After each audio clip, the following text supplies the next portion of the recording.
안녕하세요. 지보만땅입니다. 우선 이 영상을 누르신 분들은 분양을 받으셨고 또 다양한 옵션이 있는데 어떻게 선택을 해야 될지 좀 궁금한 분들이 있을 거라고 생각을 해서 옵션 선택에 대한 제 설명을 드리려고 영상을 준비했습니다. 개인적인 의견이니까 참고해 주시면 좋을 것 같고요. 우선 청약 당첨되셨거나 줍줍 하신 분들 혹은 분양권 매수하신 분들은 축하드립니다. 새 집이 생길 거니까 기대가 되고 그렇겠죠. 영상 시청하시기 전에 좋아요와 구독하기 부탁드리겠습니다. 첫 번째로 발코니 확장입니다. 발코니 확장은 거의 필수적이라고 할 수 있는데 아파트에서 발코니가 서비스 면적으로 들어가는 만큼 확장을 한다면 그만큼 전용 평형보다 더 넓은 공간을 우리가 쓸 수 있습니다. 대부분 아파트 분양하는 곳들은 발코니 확장 비용을 별도로 받고 있는데 왜냐면 분양가에 발코니 확장 비용을 빼야 더 싸 보이는 효과가 있기 때문입니다. 대부분의 사람들은 발코니 확장은 필수적으로 하기 때문에 건설사 입장에서는 돈을 더 버는 이유도 있기 때문이겠죠. 물론 발코니 확장을 하나 안 하나 공사비는 거의 차이가 없을 거예요. 나중에 실거주 할 때도 그렇고 임차를 줄 때도 발코니 확장 유무는 중요합니다.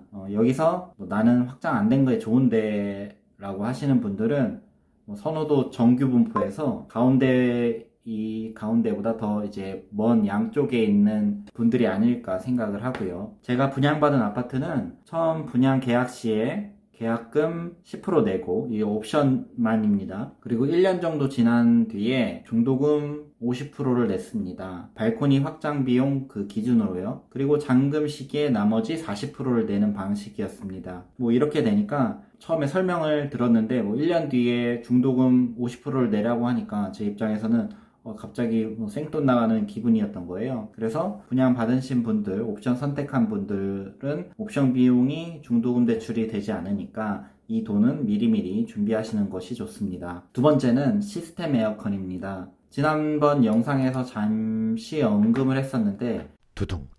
시스템 에어컨은 어차피 쓰시는 분들에게는 처음부터 옵션 선택을 하는 것도 나쁘지 않다고 생각합니다. 왜냐면 천장 마감재를 잘라내고 에어컨을 설치하는 것이기 때문에 나중에 도배가 추후에 잘릴 걱정도 없고 또 요즘 시스템 에어컨 설치하는 분들이 전등 스위치 그 옆에 바로 옆에 시스템 에어컨 컨트롤러를 설치해 준다고 하니까 더 깔끔한 마감을 기대할 수 있겠습니다. 근데 우리가 돈이 조금 부족하거나 크게 돈을 쓰고 싶지 않은 곳이거나 우리나라에서 에어컨이 큰 필요가 없는 지역이거나 굳이 선택하지 않아도 나중에 선택이 가능하기 때문에 당연히 기존 천정을 잘라내고 설치를 해야 되지만 잘라내도 크게 이상하거나 문제가 되는 부분은 없기 때문에 굳이 선택을 하지 않기로 했다면 혹은 선택되지 않은 분양권을 매수를 했다면 그것만으로도 괜찮습니다. 입주 시에 입주자 카페나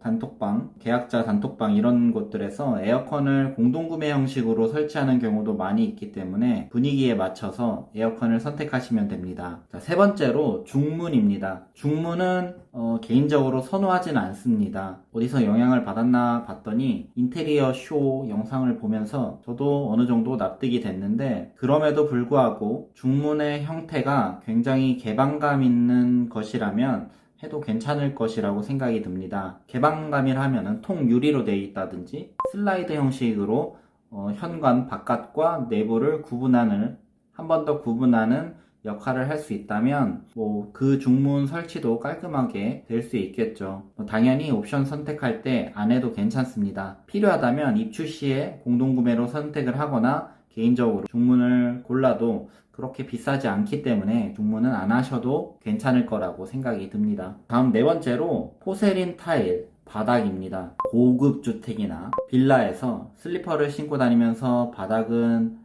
일반 마루가 아니라 타일로 마감을 하는 옵션이 있죠. 실제로 인테리어 공사할 때 타일 시공은 자재값도 그렇지만 인건비가 많이 들어서 옵션을 선택하면 평형에 따라 수백만원 차이가 나기도 합니다. 인건비는 타일 시공하는 시간도 그렇고 사람도 그렇고 거의 2배에서 3배 정도 차이가 난다고 하니까 이렇게 비용이 차이가 날 수 있는데, 이 타일의 장점이 물에 강하고 세련돼 보이는 것, 여름에 좀 시원한 것 정도가 될 수 있는데, 그것에 비해서 우리나라에서는 뭐 단점이 더 많이 부각이 되는 거라고 보여져요. 우리나라 겨울이 유난히 춥죠. 그러면 바닥 냉기도 더 전달이 잘 되고, 물을 흘렸을 때 미끄러울 위험도 있고, 타일 한 칸이 깨졌을 때 마루에 비해서 보수가 쉽지가 않고, 어떤 물건을 떨어뜨렸을 때 소음도 좀 더 크다고 볼 수 있습니다. 그래서 옵션 선택에 있어서 광폭 마루인데 좀 약간 폭이 큰 마루는 찬성하는데, 저는 타일은 안 하는 게 좋다고 생각을 합니다. 두둥탁. 자, 다음으로는 키친핏 냉장고, 김치 냉장고입니다. 주방 가전에 딱 들어맞게 이제 옵션을 선택을 하는 건데, 하나도 필요 없습니다. 전세를 줄 거면 당연히 전세입자가 이 가전은 가지고 오고, 내가 사용을 하더라도 당장 안 사더라도 나중에 전자제품을 구매를 하면 되기 때문에 그냥 입주 때 싸게 사면 그만입니다. 6번 인덕션입니다. 필요 없습니다. 설치하는 거 어렵지 않고요. 그렇기 때문에 인덕션은 나중에 구매해도 되는데, 인덕션이 아일랜드 식탁에 들어가는 옵션이고, 거기에 환기 시스템도 같이 추가가 되는 거라면, 만약 진짜 필요하다면 옵션 선택도 저는 괜찮을 거라 보여지는데, 왜냐하면 환기 시스템이 처음부터 설치를 해야 되는 곳이라면 이 설치가 중간에 공사를 하기가 쉽지는 않기 때문에 처음에 환기 시스템과 같이 있는 옵션이라고 하면 인덕션 옵션 선택을 해도 괜찮을 거라고 생각을 합니다. 그러나 인덕션 설치를 굳이 옵션으로 안 해도 환기 시스템도 하는 방법이 있기 때문에 전기 인덕션을 나중에 설치를 하고 필터 교체형 후드로 추후에 설치를 해도 괜찮을 거라고 생각을 합니다. 다음은 식기세척기입니다. 1도 필요 없습니다. 나중에 설치해도 깔끔하고 좋습니다. 원하는 거 나중에 사시면 됩니다. 8번 의류관리기입니다. 에어드레서나 스타일러라고도 하는데 1도 필요 없습니다. 나중에 필요하시면 사서 넣으면 됩니다. 9번 방범 방충망입니다. 자, 필요 없습니다.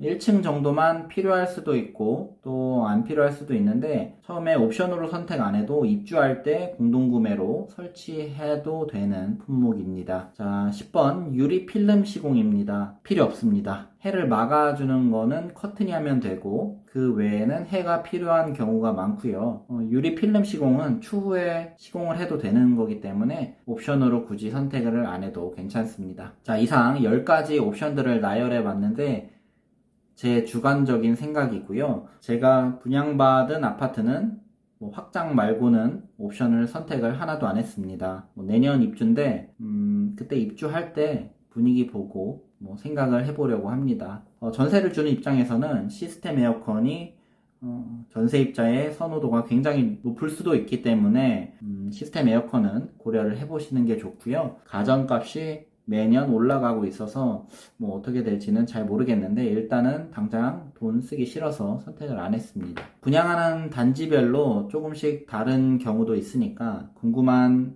항목이 없으시다면 댓글 남겨주시면 답변 드리겠습니다. 이상 시청해주셔서 감사합니다.